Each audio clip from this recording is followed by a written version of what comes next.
Hi friends, Tirunelveli ஸ்டைலில் நாட்டுக்கோழி குழம்பு வைப்பது எப்படின்னு பார்க்கலாம். நல்லா இளங்கோழியை வாங்கிடணும், முட்டையோட கோழி, அப்போ தான் குழம்புக்கு டேஸ்ட்டாக இருக்கும்.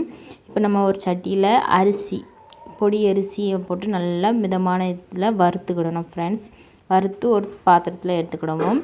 அதுக்கப்புறம் கொஞ்சோண்டு எண்ணெய் ஊற்றி, எண்ணெய் காஞ்ச உடனே வத்தல் சேர்த்துக்கணும் ஃப்ரெண்ட்ஸ். வத்தல் நல்லா ப்ரௌன் கலரில் வதங்கி வரணும் ஃப்ரெண்ட்ஸ். அதுக்கப்புறம் வத்தல் வதங்கின பிறகு மல்லி வதக்கிக்கிடணும். மல்லியும் சேர்த்து வத்தல் கூட ப்ரௌன் கலரில் நல்லா வதக்கி எடுத்து ஆற வச்சுக்கணும் ஃப்ரெண்ட்ஸ். அப்போ தான் அந்த மசாலா ரெடி பண்ணி நாட்டுக்கோழி குழம்புக்கு போடும்போது டேஸ்ட்டாக இருக்கும். அரைச்சி தான் மசாலா போட போகிறோம், அதனால் வறுத்துக்கிடணும். வறுத்து நல்லா ஆற வச்சுக்கிடுங்க ஃப்ரெண்ட்ஸ். அதுக்கப்புறம் வத்தலும் மல்லியும் வறுத்து முடித்த பிறகு ஃப்ரெண்ட்ஸ், அதுக்கப்புறம் கொஞ்சோண்டு எண்ணெய் மறுபடியும் ஊற்றிக்கிடணும். அதே சட்டியில் ஊற்றிக்கிட்டு பெருஞ்சீரகம் ஃப்ரெண்ட்ஸ், சீரகம் ரெண்டையும் போட்டு நல்லா வதக்கணும். கருகிற விடாது.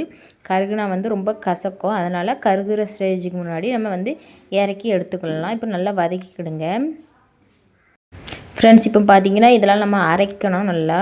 இப்போ பார்த்திங்கன்னா அரைக்கிறதுக்கு தேங்காய், சின்ன வெள்ளி எவ்வளோ தேவையோ அந்த அளவுக்கு எடுத்துக்கிடுங்க. இப்போ நம்ம இந்த 3, 4, 5 பொருளையும் சேர்த்து நல்லா அரைக்க போகிறோம். அதுக்குள்ளே நாட்டுக்கோழியை நம்ம அவிய போட்டுறணும். மஞ்சள் பொடி போட்டு அடுப்பில் போட்டு அவிய போட்டு மூடி வச்சுக்கிடணும். அவிஞ்சி வரையும் நம்ம மசாலாவை தட்டிக்கலாம் ஃப்ரெண்ட்ஸ். இப்போ நாட்டுக்கோழி நல்லா அவிஞ்சிட்டு இப்போ நான் இஞ்சி பூண்டு பேஸ்ட்டு போட்டுக்கிடலாம். இஞ்சி பூண்டையும் தள்ளி வச்சு போடுங்க ஃப்ரெண்ட்ஸ், நல்லாயிருக்கும். இப்போ நம்ம வறுத்த அரைச்சி வச்ச மசாலாவை இப்போ இந்த நாட்டுக்கோழி குழம்புக்குள்ளே சேர்த்துக்கலாம். சேர்த்து ஒரு கிண்டு கிண்டிக்கிடலாம் ஃப்ரெண்ட்ஸ். இந்த மசாலா சேர்க்கும்போது ரொம்ப மணமாகவும் இருக்கும், டேஸ்ட்டாகவும் இருக்கும். நான் எப்போவுமே நம்ம அரைச்சி சமைக்கிற குழம்பு தான் ரொம்ப டேஸ்ட்டாக இருக்கும் ஃப்ரெண்ட்ஸ். அதனால் இதை நீங்கள் ட்ரை பண்ணி பாருங்கள்.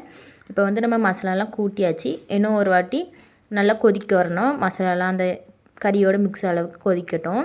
இப்போ பாருங்கள் ஃப்ரெண்ட்ஸ், நல்லா கறி கூட்டி வச்சு கொதிக்கிற ஸ்டேஜுக்கு வந்துட்டு இப்போ நம்ம உப்பு போட்டுக்கிடலாம். தேவையான அளவு உப்பு போட்டுக்கிடுங்க குழம்புக்கு ஃப்ரெண்ட்ஸ். இப்போ குழம்பு கூட உப்பு நல்லா மிக்ஸ் அளவுக்கு நம்ம நல்லா கலக்கி விட்டுக்கலாம். இப்போ பாருங்கள் கறியெல்லாம் ஓரளவுக்கு வெந்துட்டு குழம்ப பாருங்கள் ஃப்ரெண்ட்ஸ், நல்லா கொதிக்கலாம்.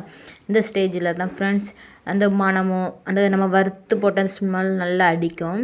அதனால் நாட்டுக்கோழி குழம்புக்கு நீங்கள் வறுத்து அரைச்சி வச்சு பண்ணி பாருங்கள், டேஸ்ட்டாக இருக்கும் ஃப்ரெண்ட்ஸ். யாருக்கெல்லாம் திருநெல்வேலி ஸ்டைல் குழம்பு பிடிக்கும்னு கமெண்ட் பண்ணுங்கள் ஃப்ரெண்ட்ஸ். அதுக்கப்புறம் நம்ம நறுக்கி வச்ச ஒரு உருளைக்கிழங்கு துண்டாக வெட்டி அதை சேர்த்துக்கிடணும் ஃப்ரெண்ட்ஸ், டேஸ்ட்டாக இருக்கும் குழம்புக்கு.